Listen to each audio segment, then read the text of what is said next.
Bueno, y ahora sí vamos a dar efectivamente comienzo a esta charla, definiendo un término que creo que todos conocemos, pero no lo conocemos al detalle. Entonces, bueno, ¿qué es el estrés y cómo se refleja? Bueno, ante todo, muchas gracias, Ana Clara, por tu presentación. Muchas gracias a Canarias por la invitación. Y a pesar de que el tema es serio y verdaderamente serio, vamos a tratar de enfocarlo con cierto humor para poder despertar en nosotros mismos la autocrítica de cómo reaccionamos.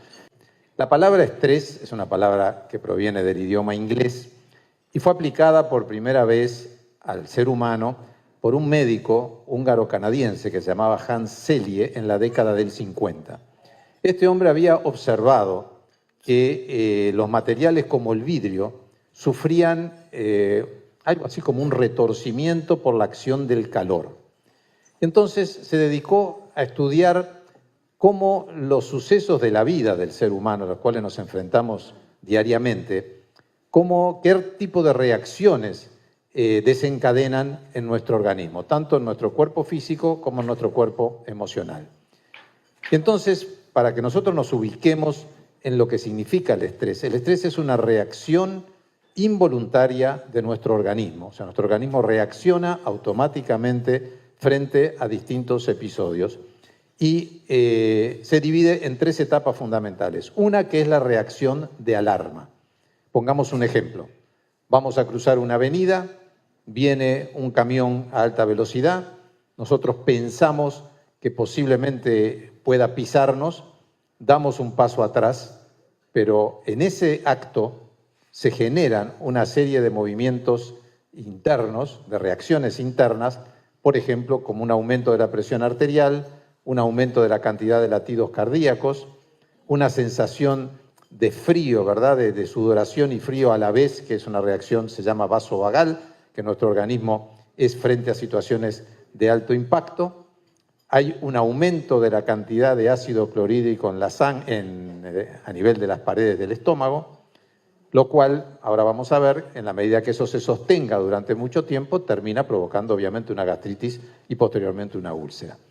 Después de esa primera etapa de alarma, cuando la situación que nos afecta se mantiene a través del tiempo, aparece una etapa que se llama de mantenimiento, donde nuestro organismo, que es muy complaciente, nos acompaña en todo lo que le pedimos, pero es exactamente igual que la DGI, o sea, en algún momento nos va a pasar la factura, es decir, nosotros podemos tratar de salvarnos, pero nuestro organismo cuidadosamente anota todos nuestros excesos o todos nuestros errores, hasta que en determinado momento llega la última etapa, que es la fase de agotamiento, donde el organismo claudica, enfermamos, primero hay una alteración de las funciones, hasta que si no le ponemos un punto final, terminamos con enfermedades graves, inclusive hasta la propia muerte.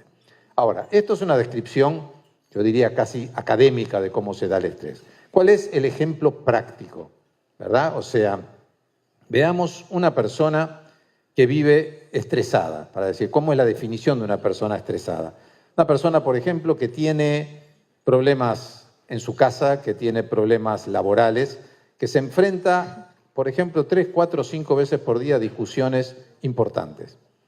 Cada vez que se enfrenta a una discusión o a una situación de peligro, todo esto que yo dije recién, el aumento de la presión arterial, el aumento de los latidos, se produce. A veces la persona es consciente y a veces no es consciente del mismo. Pero ¿por qué se acorta la vida? Como es el título un poco de esta reunión. Se acorta la vida, ustedes fíjense, por un tema físico inclusive. Un corazón normal tiene que latir entre 60 y 90 veces por minuto. Eso implica para el músculo cardíaco un trabajo, ¿verdad? Si lo miramos desde el punto de vista de la física.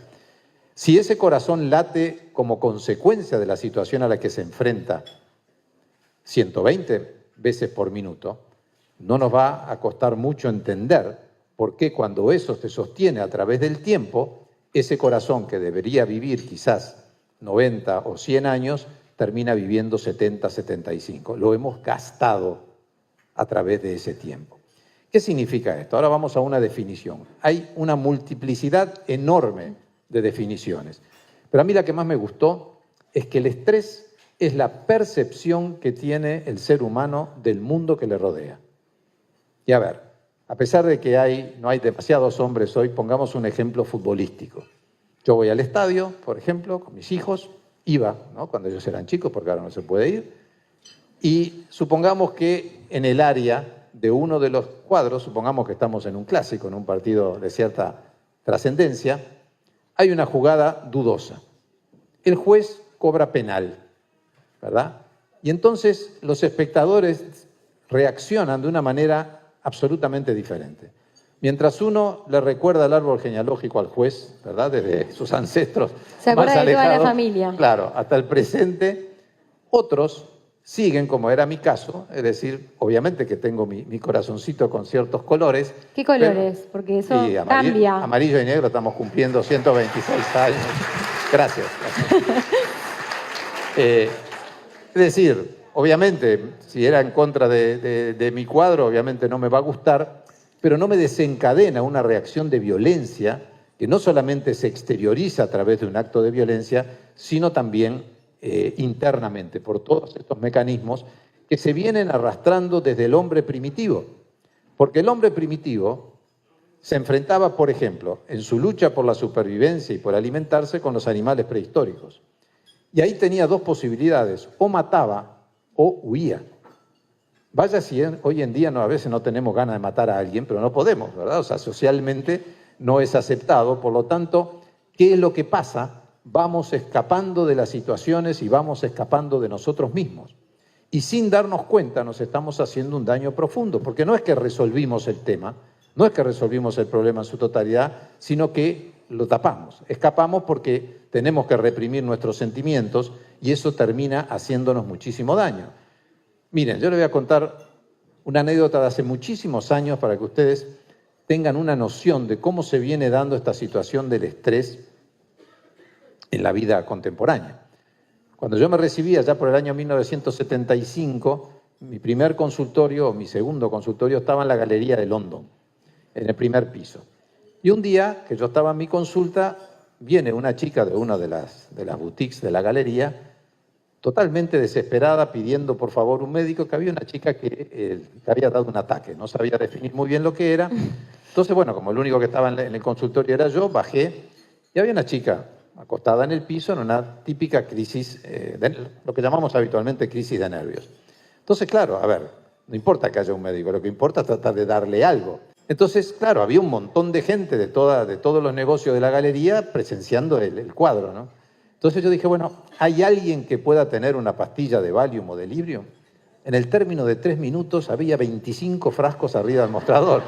O sea, todas las mujeres tenían un frasquito de Valium o un frasquito de Librium, que en definitiva no son otra cosa que medicamentos para intentar bajar las revoluciones, ¿verdad? Entonces, en el último tiempo, dadas las circunstancias locales, internacionales, los fenómenos de la naturaleza, estamos todos los seres humanos enfrentados a situaciones límite.